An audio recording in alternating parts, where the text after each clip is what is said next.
الحمدللہ رب العالمین والعاقبۃ للمتقین والصلاة والسلام علی خاتم الانبیاء والمرسلین وعلی آلہ وصحبہ وبارک وسلم۔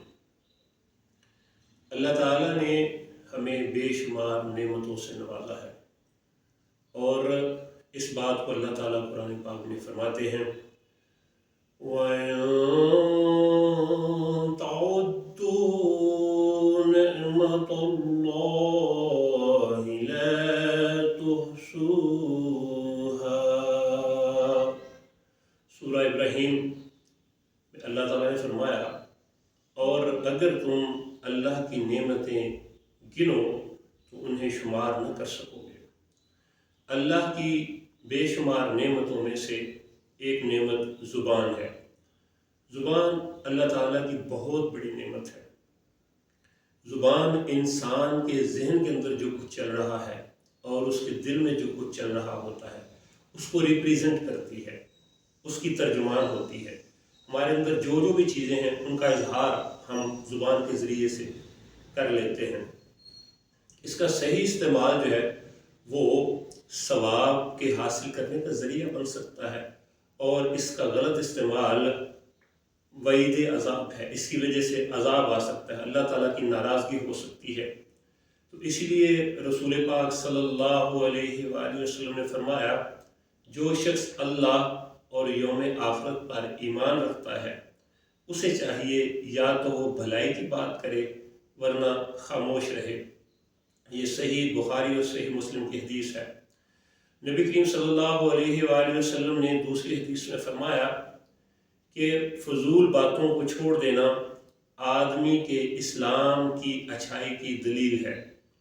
سیدنا ابو موسیٰ رضی اللہ تعالیٰ عنہ فرماتے ہیں کہ میں نے عرض کی، یا رسول اللہ صلی اللہ علیہ وآلہ وسلم، مسلمانوں میں سے کون افضل ہے، یعنی کون دوسرے مسلمانوں سے بہتر ہے؟ تو آپ صلی اللہ علیہ وآلہ وسلم نے فرمایا، من سلم المسلمون من لسانہ ویدہ، یعنی وہ مسلمان بہتر ہے جس کی زبان اور ہاتھ سے دوسرے مسلمان محفوظ رہیں۔ یہ بخاری اور مسلم کی حدیث ہے۔ کہتے ہیں کہ زبان کا نشتر یعنی چاقو لوہے کے نیزے سے زیادہ گہرا زخم کرتے ہیں۔ اسی لیے کہتے ہیں کہ جو تلوار ہے اس کا زخم تو مٹ جاتا ہے، لیکن زبان کا جو زخم ہے وہ بڑا دیر پا ہوتا ہے۔ لہٰذا بہترین مسلمان بننے کے لیے ہمیں اپنی زبان کو کنٹرول میں رکھنا ہوگا، اور جہاں ہم یہ بات چاہتے ہیں کہ ہماری بھی عزت نفس ہے اس کا خیال ہونا چاہیے، تو ہمیں دوسروں کی عزت نفس کا بھی خیال رکھنا چاہیے۔ سیدہ عائشہ صدیقہ رضی اللہ تعالیٰ عنہ طیبہ طاہرہ سے روایت ہے، آپ نے فرمایا کہ میں نے ایک دن نبی کریم صلی اللہ علیہ وآلہ وسلم سے ان کی دوسری زوجہ محترمہ حضرت صفیہ رضی اللہ تعالیٰ عنہ کے بارے میں یہ بات میں کہہ بیٹھی کہ حضرت صفیہ کے تائیں بس آپ کے لیے اتنا کافی ہے کہ وہ ایسی ہیں، یعنی چونکہ حضرت صفیہ رضی اللہ تعالیٰ عنہ کا قد چھوٹا تھا تو حضرت عائشہ صدیقہ رضی اللہ تعالیٰ عنہ نے اشارے سے کہا کہ ان کا تنزیہ کہا کہ ان کا قد چھوٹا ہے، تو آپ صلی اللہ علیہ وآلہ وسلم ناراض ہو گئے۔ آپ نے فرمایا، عائشہ تو نے ایسی بات کی ہے کہ اگر اسے سمندر کے پانی میں ملا دیا جائے تو اس کا ذائقہ بھی بدل ڈالے۔ حدیث میں ہے، نبی کریم صلی اللہ علیہ وآلہ وسلم نے فرمایا، جو شخص مجھے اپنی زبان اور شرمگاہ کی حفاظت کی ضمانت دے دے میں اس کے لیے جنت کی ضمانت دیتا ہوں۔ یعنی دونوں چیزیں اگر آپ ضامن ہیں کہ آپ ان دونوں چیزوں کی ضمانت دے دیں تو آپ نے فرمایا کہ میں اس کو جنت کی ضمانت دیتا ہوں۔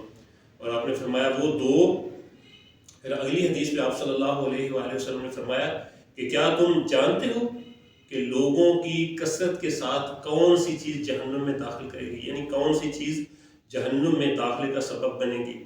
آپ نے فرمایا وہ دو کھوکھلی چیزیں ہیں، زبان اور شرمگاہ۔ تو زبان کے خطرات کیا ہیں؟ حضرت سیدنا سفیان بن عبداللہ رضی اللہ تعالیٰ عنہ بیان کرتے ہیں کہ میں نے رسول اللہ صلی اللہ علیہ وآلہ وسلم سے عرض کی، مجھے ایسی بات بتلائیے جس کو میں مضبوطی سے تھام لوں۔ آپ صلی اللہ علیہ وآلہ وسلم نے فرمایا، تم کہو میرا رب اللہ ہے، پھر اس پر جم جاؤ۔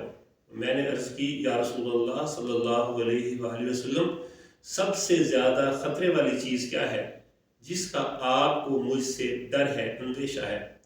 آپ صلی اللہ علیہ وآلہ وسلم نے اپنی زبان مبارک کو پکڑا اور آپ نے فرمایا یعنی زبان یہ سب سے زیادہ خطرناک چیز ہے۔ حدیث کا مفہوم ہے کہ زبان کا غلط استعمال آدمی کے اعمال یعنی نماز، روزہ، حج، جہاد وغیرہ کو برباد کر سکتا ہے اور جنت کی بجائے جہنم کا ایندھن بنا سکتا ہے۔ تو اسی لیے کہتے ہیں کہ پہلے تولو پھر بولو۔ ہمیں ہمیشہ جب ہم گفتگو کرتے ہیں تو تدبر اور تفکر سے بات چیت کرنی چاہیے، سوچ بچار کر کے بات کرنی چاہیے، کیونکہ ذرا سی بھی بے اعتدالی زبان کا اوپر نیچے ہونا اس سے دنیا اور آخرت کے آلام اور مصیبتیں دوچار ہو سکتی ہیں، ہم ان سے دوچار ہو سکتے ہیں، مصیبتیں ہم پہ آ سکتی ہیں۔ قرآن پاک میں رب تعالیٰ کا ارشاد ہوا ما يلفظ من قول إلا لديه رقيب عتيد، یعنی انسان جو بھی لفظ بولتا ہے تو اس کے پاس ایک نگران موجود ہوتا ہے، یعنی انسان جو بھی بات کر رہا ہے وہ ریکارڈ ہوتی ہے، یعنی انسان کی نگرانی آپ کو پتہ ہے 2 فرشتے کر رہے ہیں، جو بھی انسان کرتا ہے وہ ساری چیزیں ریکارڈ کر رہے ہیں۔ حدیث میں ہے نبی کریم صلی اللہ علیہ وآلہ وسلم نے فرمایا آدمی ایک بات کرتا ہے اور اس میں غور و فکر نہیں کرتا اور وہ اس بات کی وجہ سے مشرق و مغرب کے درمیان کی مسافت سے بھی زیادہ جہنم کی طرف گرتا جاتا ہے۔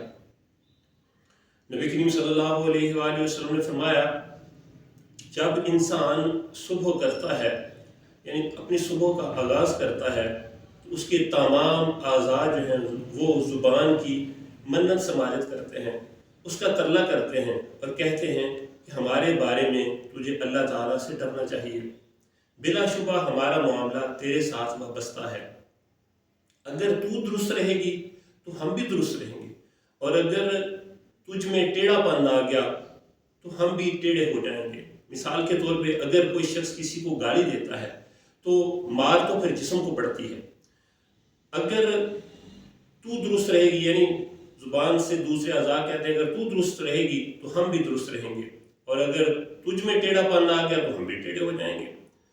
خاموشی میں نجات ہے۔ نبی کریم صلی اللہ علیہ وآلہ وسلم نے فرمایا جو شخص خاموش رہا وہ نجات پا گیا۔ مزید آپ صلی اللہ علیہ وآلہ وسلم نے فرمایا اللہ کے ذکر کے علاوہ زیادہ باتیں نہ کیا کرو، اس لیے کہ اللہ کے ذکر کے علاوہ زیادہ باتیں دل کی سختی ہے اور لوگوں میں اللہ سے سب سے زیادہ دور سخت دل والا ہوتا ہے۔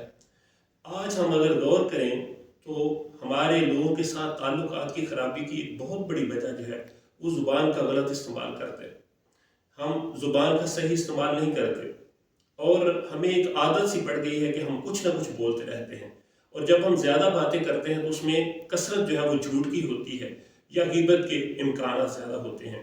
تو ہمیں زبان کے حوالے سے اللہ تعالیٰ سے ڈرنا چاہیے کہ ہم اگر کرنی ہے تو اچھی بات کریں، نہیں تو خاموشی جو ہے وہ بہتر ہے۔ اللہ ہمیں نیک اعمال کی توفیق عطا فرمائے۔